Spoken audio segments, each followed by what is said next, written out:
freedom has been under attack. That's an understatement. Freedom has been utterly decimated over the last year and a bit.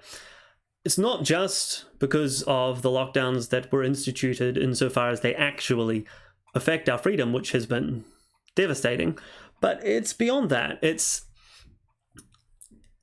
the idea of freedom that's in people's hearts and minds, I think, has been severely harmed.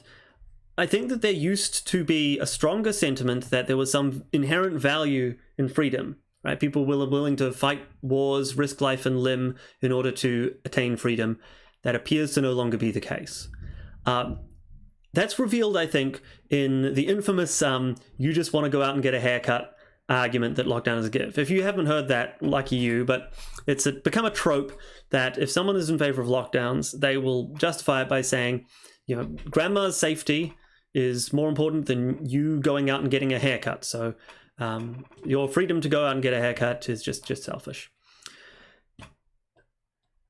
Let's put aside all the factual questions. Let's put aside how dangerous COVID really is. Let's put aside how likely you are to actually, get COVID and transmit it to grandma when you go out to get a haircut. And let's even put aside the fact that that's ridiculously dismissive to talk about all of the little things that make up your life that you used to go out and do. Right? All of that is just getting a haircut. Right, let's even put that aside. We'll just say that, sure, it's you going out to get a haircut, whatever. Even all of that aside, I still think that there's a fundamental problem with this argument, and that is that you're conflating two different statements. One is, you shouldn't go out and get this haircut because it'll put grandma at risk. And another statement, you shouldn't have the freedom to go out and get a haircut because it puts grandma at risk. Those things are the same if you don't value freedom. If you think that freedom is in and of itself not important, then sure, yeah, we're just weighing up the benefits of whether you should go outside and go to get this haircut versus should this risk to grandma occur, right? If, however, you think that freedom in and of itself is quite valuable, then that's really different, right? Maybe you shouldn't go out, but you should nonetheless have the freedom to, right? Because it might be bad in this situation for you to go out, but the loss of freedom is a very important thing, and so you should still have the freedom to go out if you wish. So that kind of argument seems to fall on deaf ears a lot lately. Right? If you say, what's the problem with lockdowns? Well, they take away our freedom. Then people say, so what? What is that freedom getting us?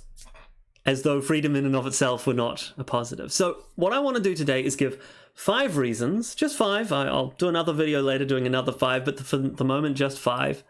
5 reasons that freedom is good in and of itself. These will either be reasons that irrespective of what other benefits it gets you, freedom is itself a good thing. And it'll also be reasons that in the grey area, we should expect freedom to have good results. Just to elaborate on that second bit again, when you do something, when you take any action, we're never really sure about the full results of it. There's going to be some positive and some negative results that we didn't expect.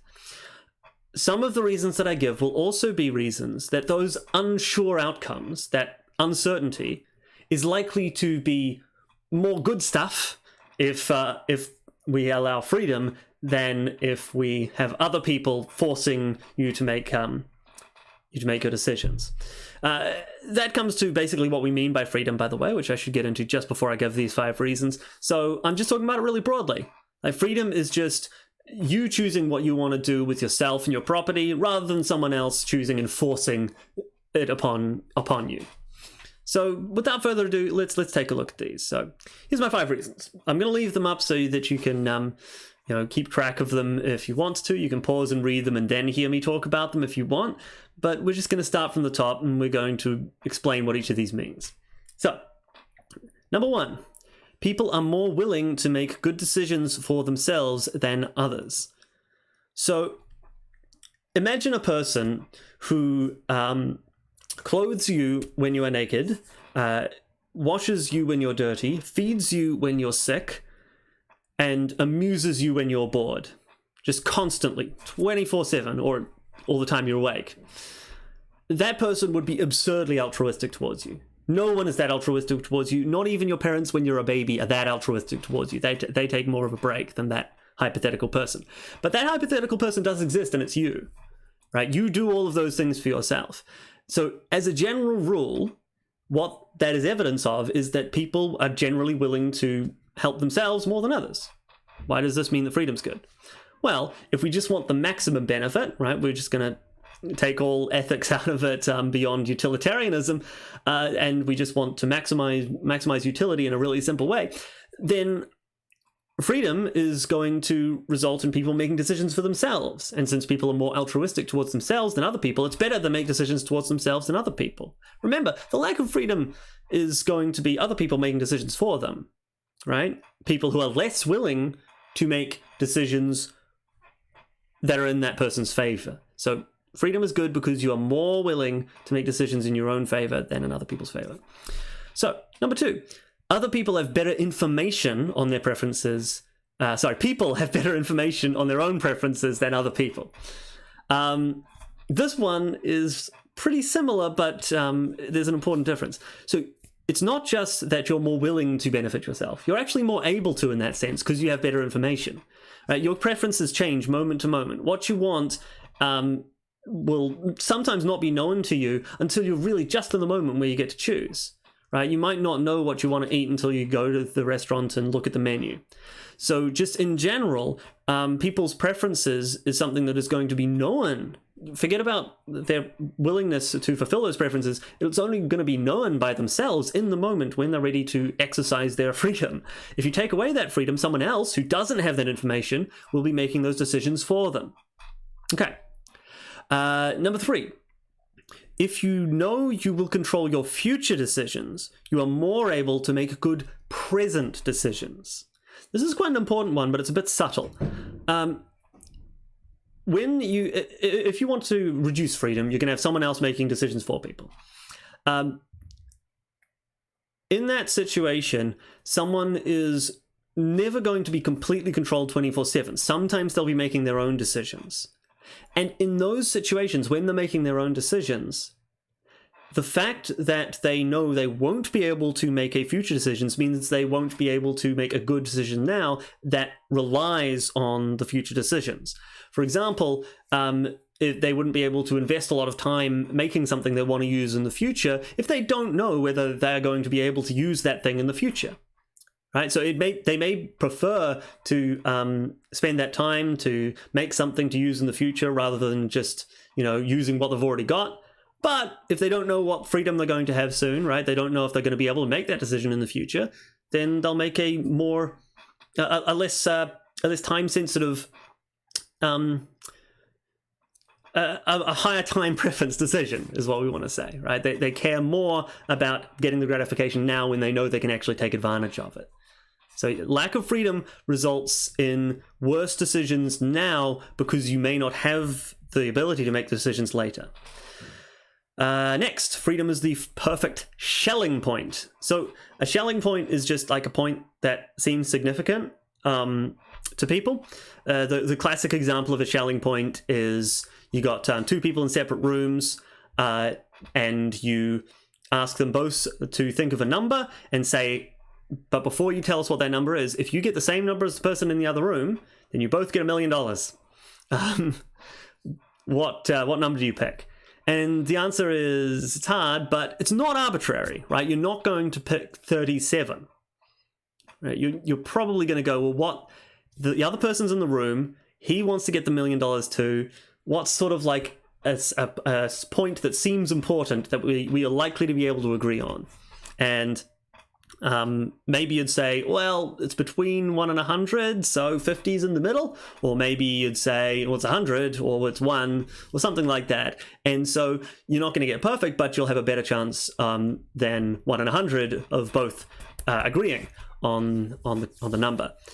So So yeah, that's what a Schelling point is. Now it's important in human interaction for situations such as, well, another classic one is you've got two bank robbers and they need to make their getaway and they have to agree on how to split the loot because they're going to go separate ways. How do we split the loot? They don't have time to bargain.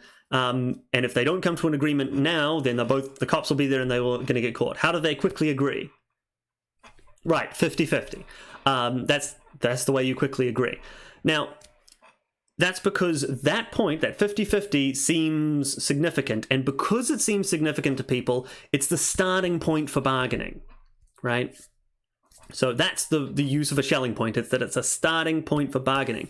It's that here's where we start, and if you want to argue it should be more or less than 50-50, or than whatever your Schelling point is, that you're the one who has to make the argument that we should move away from there. Right, now, having freedom as a societal Schelling point is indispensable. If people are generally assumed to be allowed to make their own decisions, to do what they want in the moment to moment, then we have some reason to expect that, like the previous examples, the previous reasons showed you, we have some reason to expect that will have some good results. If, however, we have anything else as the Schelling point, the default from which you need to argue, right? So by default, someone else tells you what to do unless you can give reason otherwise.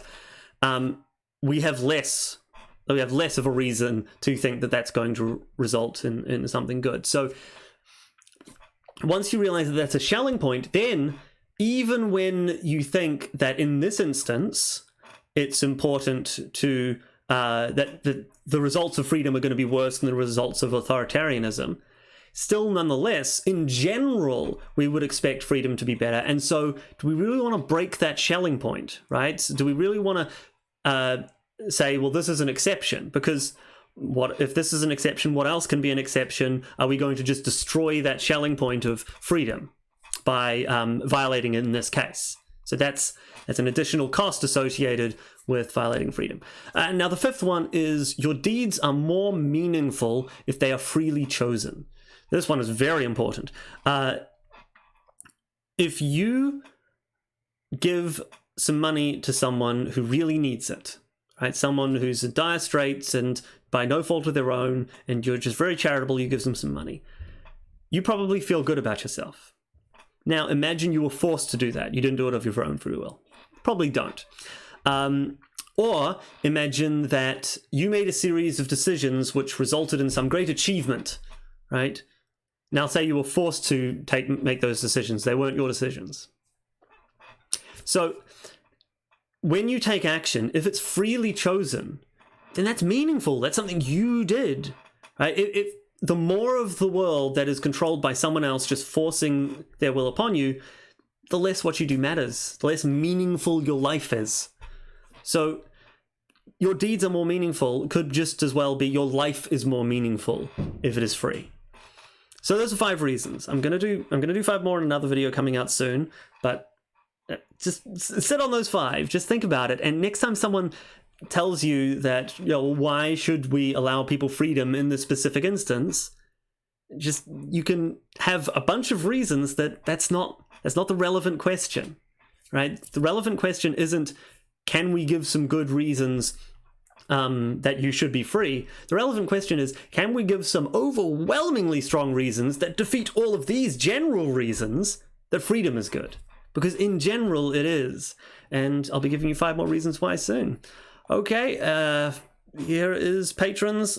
Yay for patrons. Thank the patrons. Yeah, bye.